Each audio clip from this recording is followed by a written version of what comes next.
I couldn't move. My body felt heavy and weak, like I had fallen through the floor. I was awake, but I couldn't do anything. It was like my mind was working, but the rest of me was shutting down. My son, Eric, was lying next to me. He wasn't moving either. I could barely see his face because my vision was blurry, but I could tell he was still breathing. Then I heard a voice. It was my husband, Tyler. He was standing just a few steps away, and he whispered something that made my whole body feel even colder. It's done. They'll both be gone soon. Gone. He didn't know I could hear him. I wasn't supposed to be awake. I wasn't supposed to hear those words. As he walked away, I heard his footsteps going down the hall. I wanted to jump up and scream, but I couldn't. My body wouldn't let me. Instead, I turned my head a little and whispered into Eric's ear, "Don't move yet." I don't know how I stayed so calm in that moment. Maybe it was because of my years working as a nurse. Or maybe it was just because I'm a mom trying to protect her child.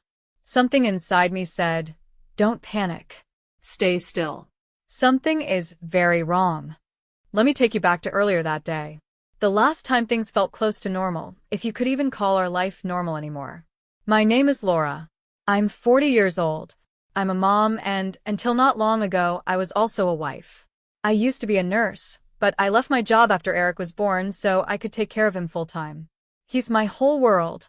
He's smart, curious, and always watching me closely. From the day he was born, we've been a team. Tyler and I had been married for 13 years. In the beginning, he was funny and kind. People liked him right away. He had a way of making everyone feel special, even strangers. But something changed over time. The smiles faded. He stopped talking so much. Then came the nights he didn't come home, the secret phone calls, and excuses that didn't make sense. Even then, I stayed. I stayed because of Eric. I stayed because I wanted to believe the man I married was still in there somewhere. So when Tyler said he wanted to cook dinner for us, which was very rare, I thought maybe things were getting better. I let myself hope just a little. But I had no idea that dinner would be the beginning of something terrifying. Something that would change everything. I thought maybe, just maybe, Tyler was trying again, trying to be part of our lives, trying to connect with us. He told me he had a special recipe he wanted to make for dinner. Steak, mashed potatoes, green beans. Nothing fancy, but it sounded like comfort food. Eric was excited. He always got happy when Tyler made an effort, even if it was something small. We all sat at the table. The food smelled okay, not bad, but a little strange. I didn't say anything, though. Tyler was smiling more than usual. He looked too happy, almost like he was trying too hard. I took a few bites. Eric did too. That's when I started to feel it. A light, dizzy feeling came over me. The room started spinning just a little. My mouth went dry. My stomach felt sick. I looked over at Eric. He was rubbing his eyes, blinking slowly. Then he whispered, "Mom, my tummy hurts." That's when I knew something was really wrong. I didn't think it was food poisoning. It felt like something else. Something much worse. Then everything started to go dark. I couldn't see clearly anymore. But my thoughts were still there. My instincts kicked in. I fell to the floor next to Eric and did the only thing I could think of. I pretended. I stayed completely still, like I had passed out. I listened carefully. Then I heard Tyler's voice again. He said, "It's done. They'll both be gone soon." Gone. Those words, I will never forget them. They will stay in my mind forever. What happened after that? I couldn't have guessed. If you had asked me a year ago what my life was like, I would have told you it was boring, but in a good way. We lived in a quiet neighborhood just outside of Savannah. The kind of place where neighbors wave when they see you, and the mailman knows your dog's name. Our house wasn't fancy, but it felt warm and safe. At least, I thought it was. I spent most of my days at home with Eric. He's 12 now. He's smart, too smart for his age. He always asks questions. He wants to know how everything works and why things happen. I used to call him my little scientist. He followed me everywhere. He copied everything I did, how I stirred my coffee, how I folded the laundry, even how I hummed to myself when I was thinking. Being his mom is the one thing in my life I've never doubted. I didn't have a big career or fancy college degrees like Tyler, but I had Eric, and he made my life feel full and happy. I met Tyler when I was 26. He was tall, smart, and very charming. When he looked at you, he made you feel like you were the most important person in the world. He already had a good job in finance and was making good money. He had a strong, confident way of speaking, but he wasn't full of himself, at least not back then. We got married within a year. At first, he really was wonderful. Everyone told me I was lucky to have him. He brought me flowers just because, left little notes around the house, and made music playlists for our road trips. When Eric was born, Tyler cried even more than I did. I remember thinking, this is the man I'll grow old with. We're going to have a beautiful life together. But people can change over time. In the last couple of years, something in Tyler started to shift. At first, it was small things. He stopped watching movies with us. He didn't laugh at Eric's silly jokes anymore. He stopped kissing me goodbye in the mornings. I told myself he was just stressed from work. His job had long hours and difficult clients. I thought maybe he just needed space. Then it got worse. He started locking his phone. He whispered on calls behind closed doors. He would leave the house without saying where he was going or when he'd be back. When I asked questions, he got angry.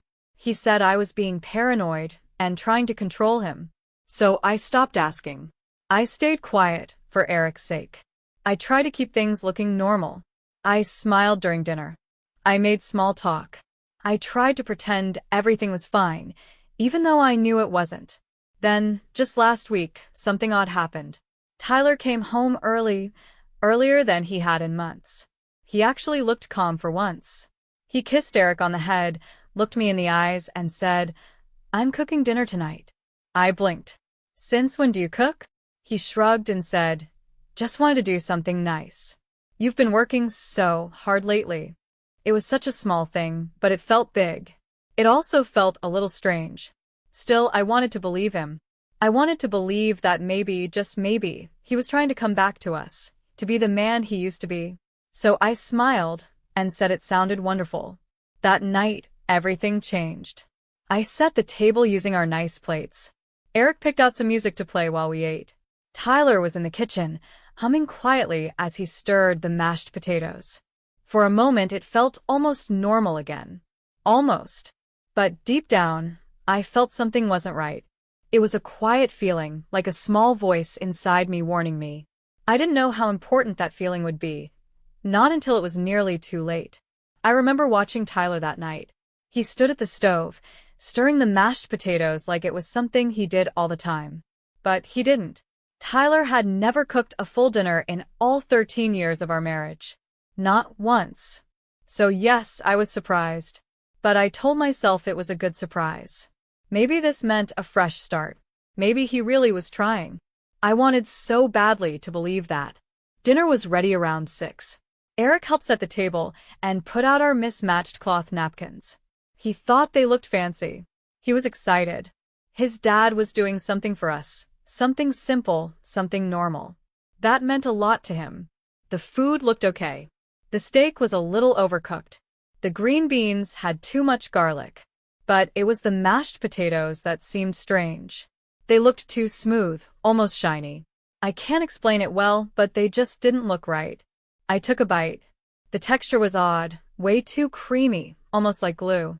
The taste wasn't terrible, but there was a bitter flavor under the butter. I put my fork down and grabbed my water, trying to wash it down. Eric had taken a few bites too. I watched him closely. He made a face but kept eating.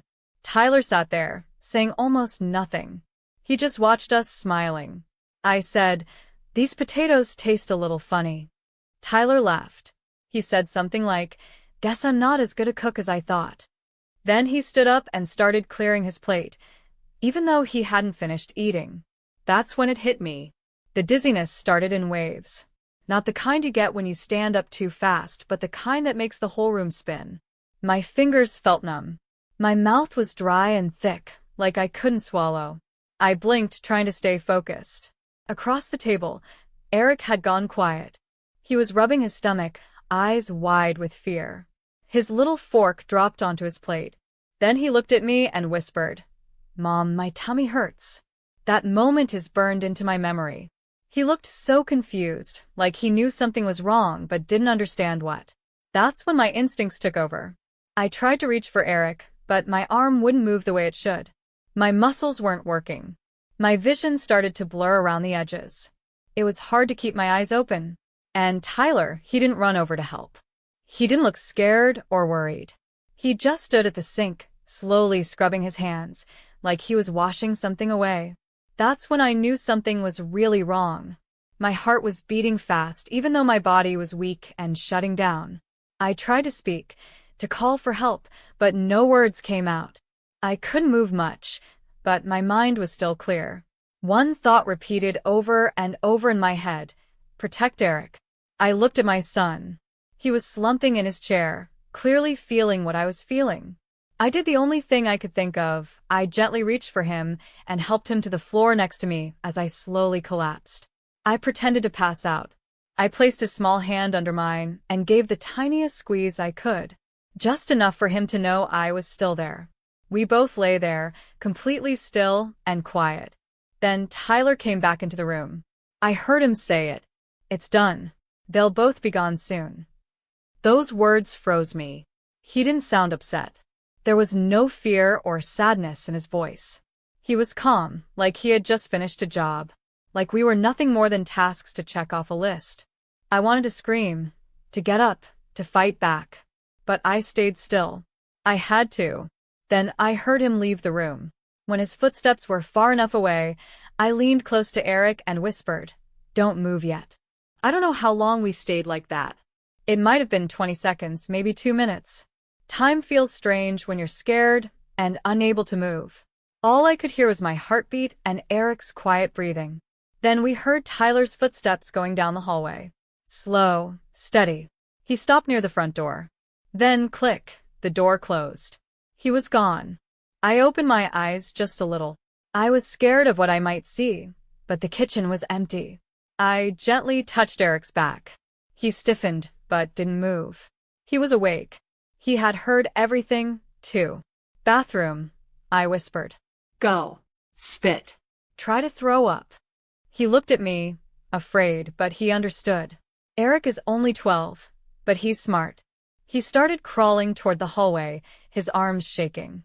I followed behind him, dragging my heavy legs like they were full of sand. We reached the guest bathroom. I turned on the faucet and let the water run loud, just in case Tyler came back. I leaned over the sink and forced myself to throw up. I pushed my fingers down my throat, trying to get rid of whatever Tyler had given us. Eric did the same, crying as he coughed and gagged. But he got it out too. It started to help. My head was still cloudy, but I could think again. I could move a little. My breathing was tight, but I could feel it coming back. I sat down on the cold bathroom floor, leaning against the cabinet. I held Eric's hand. "Mom," he whispered. "Why would he do that?" I didn't know what to say. I had no answer. Not yet. We just had to get out of there. I grabbed my phone and tried to call 911. But the phone was dead, not out of battery, just completely dead. No screen, no sound. It had worked earlier that morning. I checked the wall phone in the kitchen. It didn't work either. That's when I knew. Tyler had planned everything. "No time," I told Eric. "We go now." I grabbed the emergency flashlight from under the sink, wrapped Eric in my hoodie, and led him through the laundry room to the garage. We had to be quiet. I didn't know if Tyler had really left or if he was outside watching us. I opened the garage door by hand. It made a loud creaking sound that made my heart pound. I peeked outside. No car in the driveway. No people on the street. Just quiet evening air. "Go," I whispered. Eric ran barefoot across the grass to our neighbor's house, Miss Nicole. She had lived there for 21 years. She was in her 80s, strong and always home. I stumbled after him, my legs still weak, my vision blurry. By the time I got to her door, Eric was already banging on it. She opened it fast, surprised, but one look at us, and she knew something was very wrong. "What happened?" she gasped. "No time," I said. "Call 911. He poisoned us. My husband, he tried to kill us." Her face changed from shock to action. She pulled us inside, locked the door, and grabbed her phone. Within 7 minutes, we heard sirens. For the first time in what felt like forever, I let myself breathe. We were alive. But it wasn't over yet. The red and blue lights from the ambulance flashed across the walls. Paramedics rushed in and helped us out of her house. Eric was shaking under the emergency blanket they gave him, still holding my hand tightly like he was afraid to let go. My body was still weak. My vision went sharp, then blurry, then sharp again. But I was awake. I was alive. And Eric was too. That's all that mattered in that moment. At the hospital, they started tests right away, blood work, toxicology, checking our vitals. The nurses moved fast. I knew that pace well. I used to move like that when I was a nurse. Back when I was the one wearing scrubs, I knew how fast doctors moved in emergencies. This time, I was the patient. The doctor came in with the test results within the hour. It was a sedative, he said. Crushed and mixed into the food. Probably benzodiazepine. A very high dose. You were lucky you threw it up when you did. Lucky. That's what everyone kept saying. But it didn't feel like luck. What Tyler did was planned. And what I did, the whisper to Eric, the trip to the bathroom, our escape, that wasn't luck. That was instinct. That was survival. When the police officer arrived to take my statement, I told him everything. Every detail. Step by step, word by word. Then I asked, did they find him? The officer's jaw tightened. He's not at the house. The car's gone. We've issued a statewide alert. My stomach sank, not from the poison this time, but from fear. What if he got away? What if we had to spend the rest of our lives looking over our shoulders? But less than 3 days later, they caught him. He was at the airport, trying to board a flight to Italy using a fake passport and a second phone. He hadn't just poisoned us and run. He had planned all of this. For weeks, maybe longer. It wasn't until my sister, Emma, arrived that I finally saw the full picture. We were sitting in my hospital room. Eric was asleep in the bed next to me. Emma leaned in, her face full of both sadness and shock. I didn't want to tell you, she whispered. But Laura, Tyler's been cheating. I've known for 3 months. I just stared at her, speechless. She continued, I saw him with a woman young, maybe 26. They were at a restaurant in Carbon Beach Club. He kissed her. I followed them. They went back to a condo. I didn't know what to do. I didn't want to hurt you. I thought maybe he was just going through something. A crisis, she had thought. But this wasn't just an affair. This was a plan. A way out. And then it got even worse. That woman Tyler was with? She came from a rich family. Her father had passed away recently. The woman Tyler was with was about to receive a large amount of money, but only if she married someone who had no children and no debt. Tyler was trying to become that person. He wanted a new life, no wife, no son, no past. That's why he did it. The poisoning, the fake documents, the plan to escape through the airport. It all made sense now. He wasn't just trying to leave us. He was trying to erase us. Tyler was charged with attempted murder, child endangerment, and using a dangerous drug to cause harm. At first, he said he was not guilty. But there was too much proof. In the end, he had no choice. He was found guilty and is now serving life in prison. He will never be let out. And me? I'm still picking up the pieces. But here's what I've learned. I'd rather live with broken pieces than live in a perfect lie. Now, I wake up with a new kind of thankfulness.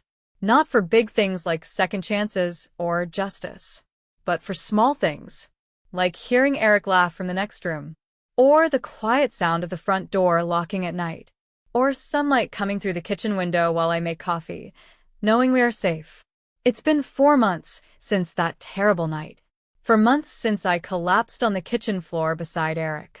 For months since I heard Tyler whisper that we'd be gone soon. It still feels unreal when I say it out loud. But it happened. And we're still here. Eric and I both made full physical recoveries. The doctors said the drug dose was very high, high enough to make it look like an accident. If we hadn't thrown it up when we did, we probably wouldn't have survived. That thought stays with me like a shadow. Eric doesn't talk about his dad much. Sometimes I see him looking out the window, quiet and deep in thought. Other times, he climbs into my bed at night just to be close to me. I don't force him to talk. I let him move at his own pace. He's healing in his way, and so am I. Right now, we're staying with my sister, Maria. She's been our rock through all of this. She felt guilty for not telling me earlier about Tyler's affair, but I never blamed her. Here's the truth. We all ignore signs we don't want to believe. I didn't want to believe Tyler could hurt us. I didn't want to believe that the man I married could become someone so dangerous. I married the father of my child, not knowing he was planning to erase us, like we were just a problem to solve. To him, it was like a business deal, cold and heartless. His reason? Money. Image. A future where Eric and I didn't exist. In the end, Tyler pled guilty. The proof was too strong to fight. The poison, the fake ID, the plane ticket, and the money transfers. Now, he's in prison for life, with no chance of getting out. I can't say I've found peace yet, but I've found something more important. Clarity. People often ask what I've learned from this. What I would say to other women, or to anyone in a situation like mine. So here it is. Listen to your instincts. Even when the voice inside is small. Even when you don't have clear proof. We're taught to be polite, to not cause trouble, to give people the benefit of the doubt. But sometimes, doubt is the benefit. When your body tells you something is off, believe it. When your gut tightens for no reason, pay attention. When the air in the room suddenly feels heavy, or when silence feels strange, that's your warning. I ignored those signs for too long. I let the fear of conflict be louder than the fear of danger. Never again. The night Tyler tried to poison us, what saved me wasn't strength or training. It was stillness. It was staying quiet. It was listening to my instincts and waiting for the right moment. That small, quiet decision saved my life, and my son's life too. Now, every day is a chance to protect Eric.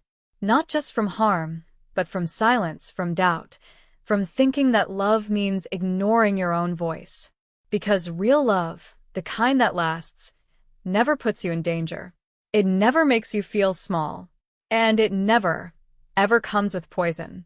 If you've read or listened this far, thank you. Telling this story wasn't easy. But I hope it helps someone who's ignoring their instincts, someone who's scared to face the truth, someone who just needs to hear this. You're not crazy. You are not alone. Your voice matters. If this story spoke to you, please leave a comment, share your thoughts, your story, or even just a kind word. It helps more than you know. And if you know someone who might need to hear this, please share it with them. You never know, it might save a life. Like the video if it meant something to you. And don't forget to subscribe for more real stories, honest truths, and reminders that surviving is strength. Until next time, stay safe, stay aware, and never stop trusting your instincts.